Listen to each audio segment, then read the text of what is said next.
Lord, please bless my plans today. Lord, salamat sa isang magandang araw.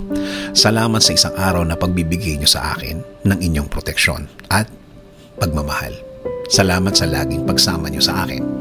Salamat sa laging nakahanda kayo para tulungan ako.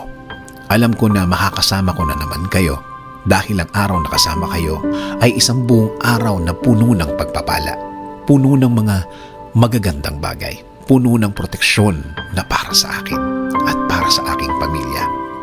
Panginoon, marami po akong gustong gawin. Marami po akong naiisip na gawin sa araw na ito at sa mga araw na parating. I-bless mo po ang lahat ng aking plano ngayon. I-bless niyo rin ang bawat bahagi ng aking plano. I-bless niyo po ako ng mga ideas, mga bagong bagay na pwedeng gawin na gusto kong gawin, Lord. Lord, ilagay niyo po sa way ko ang mga tamang tao na tutulong sa akin. Ilagay niyo po sa aking buhay ang mga tamang tao na magiging guide ko na pwedeng i-share sa akin ang mga learnings na nasa kanila. Mga bagay na nasa kanila. Mga bagay na natutunan nila sa kanilang mga buhay. Panginoon, ibigay niyo din po ang mga bagong opportunity sa aking buhay. Mga bagay na kailangan ko po sa aking plano. Mga bagay na kailangan ko po na nasa akin para makatulong po sa akin. So I'm asking you, Lord, to please bless my plan. Bless niyo po ang aking mga dadaanan na experience.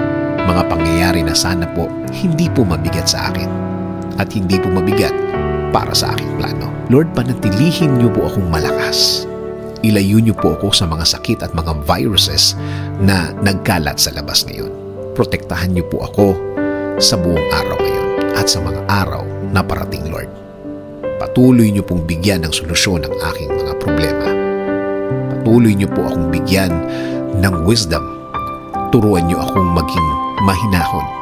Turuan niyo akong maging focus sa vision na ibinigay niyo sa akin para sa aking plano, sa aking buhay. Kayo na din po ang bahala sa aking pamilya, Lord. Alagaan niyo din po sila at i-bless sa araw-araw ng kanilang buhay. Bigyan niyo din po sila ng proteksyon. Bless them with your guidance and direction. In Jesus' name we pray. Amen.